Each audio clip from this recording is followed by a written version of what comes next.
Schick Pick 6. I'm Melanie Schickler, and we have a lot heading into today's show with the NHL and NBA seasons both dwindling down, along with crazy games in Tampa Bay and Minnesota for the women's and men's NCAA tournament.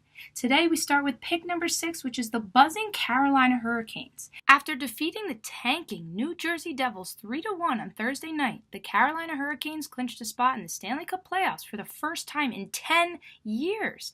This was done under first-year head coach Rob Brind'Amour. In 2009, the Hurricanes made it to the Eastern Conference Finals, where they lost to the Pittsburgh Penguins, who ended up winning the Cup that year.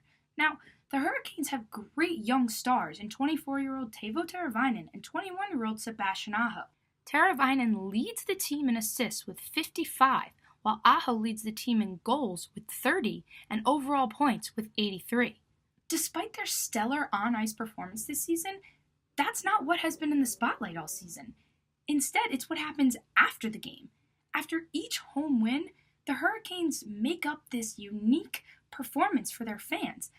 You gotta take a look at this. Everybody's doing it. And now, the Surge reverses.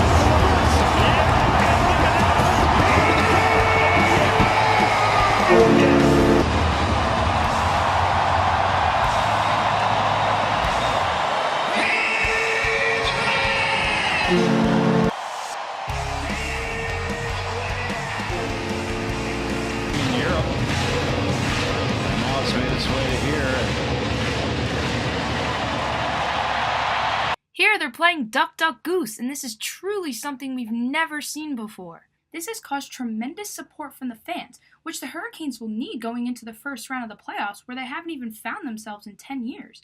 For a lot of these guys, it's their first trip to the playoffs ever, so let's see if they can be a Category 5 Hurricane going into the first round.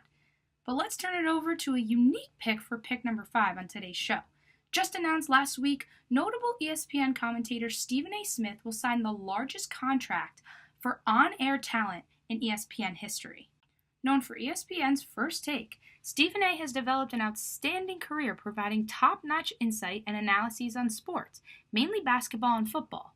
Many viewers are not fond of the way that Stephen A. voices his opinion, because if you've watched or if you've heard him on the radio, he can come off as a little obnoxious. Hey, Will Kane. Yeah. If you were a football executive on any level, would you hire a man that just had a 336-1 record? I would not. Thank you. Thank you. What are you telling me? Thank you. I'm just saying. He had to take this job? No one would. I'm saying to you, stop coming to me with the results retroactively. I'm saying, at the time that Michael Jordan went out there and got Rodman, they needed Rodman in order to win because Orlando was that formidable. Of course, I can see where people say he's obnoxious, but I think that it's his tone and his volume that overshadow the content he brings to the table. I mean, he wouldn't be signing an $8 to $10 million contract with ESPN if he wasn't worthy of it. Think about it. He wouldn't be as famous as he is now if he didn't cause people to talk about him as much as they do. Yeah, he gets into arguments with his co-hosts, but come on, the guy knows what he's talking about. And I'm sure he would have a lot to say about Russell Westbrook, who comes in at pick number 4 this week because he broke 2 different records. On Tuesday night, Russell Westbrook made history by becoming the second player to record a 20-20-20 game. That's 20 points, 20 rebounds, and actually 21 assists against the Los Angeles Lakers.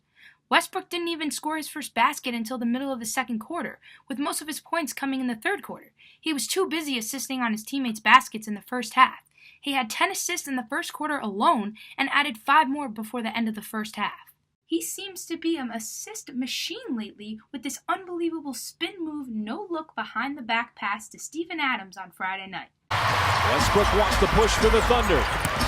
Spins, kicks, Adams! Another slam! He pushes it up the floor, spins on his defender, and trusts that Adams is trailing the play for him to slam it home just as he does. This capped off his historic night of averaging a triple-double for 3 straight seasons. I thought it was crazy when he averaged a triple-double in the 2016-2017 season when he had 42. But to back that up with 2 more seasons doing the same thing, it's impressive. It's more than impressive. I don't even know how to describe Westbrook's talent. Speaking of talent, how about Texas Tech knocking off the Spartans for pick number 3 in today's show? Texas Tech Monday night we'll be playing for the national championship. After beating the #1 Duke Blue Devils, the Spartans just could not follow it up with a win against Texas Tech. I mean, if you're Texas Tech, you know the Spartans are coming in with a lot of confidence after beating Zion and company. So, how do you beat their physicality? Well, as head coach Chris Beard told Tracy Wolfson after the game, you don't try to beat it, you try to match it. And that's exactly what his team did, and they came out victorious. Guard Matt Mooney put his team on his back by scoring 22 points, which was over 1/3 of the team's total points. He went 8 for 16 on field goals and 4 for 8 from behind the line. That's 50% shooting percentage from all over the court, and that's something to be proud of. The rest of the team spread the wealth pretty evenly, considering none of the 6 other players who scored had more than 10 points. I know we all get a little bit too caught up in the men's tournament, but the women's title game today did not disappoint, which comes in at pick number 2. Just hours ago, Baylor defeated Notre Dame to win the women's championship. Both of those teams came off 5-point wins in the Final Four, but it was Baylor that prevailed today. After leading by as many as 17 points, the Fighting Irish sure did put up a fight. They continued to cut down the deficit until the game was tied late in the fourth quarter. But those Bears would not be stopped. With 33 seconds left in the game, Jackson hit a mid-range jumper and the Bears never looked back.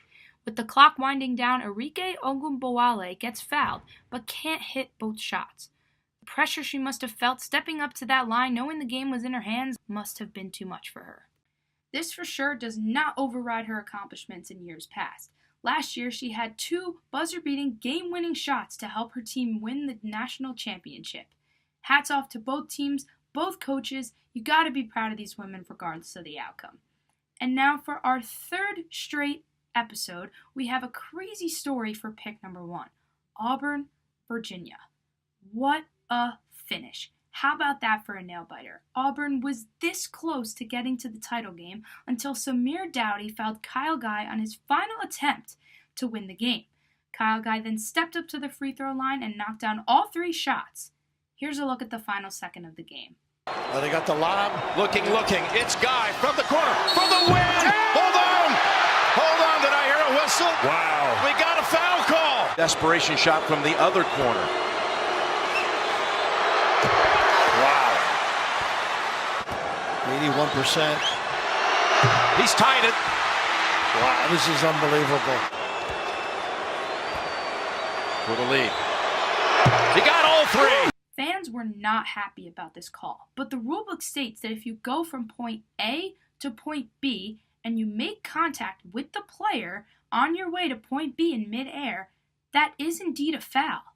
If we slow it down here, we can see that Dowdy leaves his feet inside the 3-point line and lands outside of the 3-point line where he makes contact with Guy. Oddly enough, this wasn't the controversial call of the game. If we go back 5 seconds earlier, guard Ty Jerome dribbles up court, loses control, the ball hits his foot, and then he retrieves the ball, only to start dribbling again. This should have been called a double dribble, which would have given Tigers possession, and the last play wouldn't have happened at all. But there's nothing anyone could do about it now. Virginia escaped with a win, and they look forward to tomorrow night's game. Texas Tech, Virginia. Tomorrow night, 9 p.m. It all comes down to this. Go to @SchickPick6 on Twitter to vote for who you think will cut down the nets tomorrow night. That's it for our show, folks. We got the NHL playoffs starting on Wednesday just as the NBA regular season comes to a close. We'll break it all down next Sunday night on Schick Pick 6.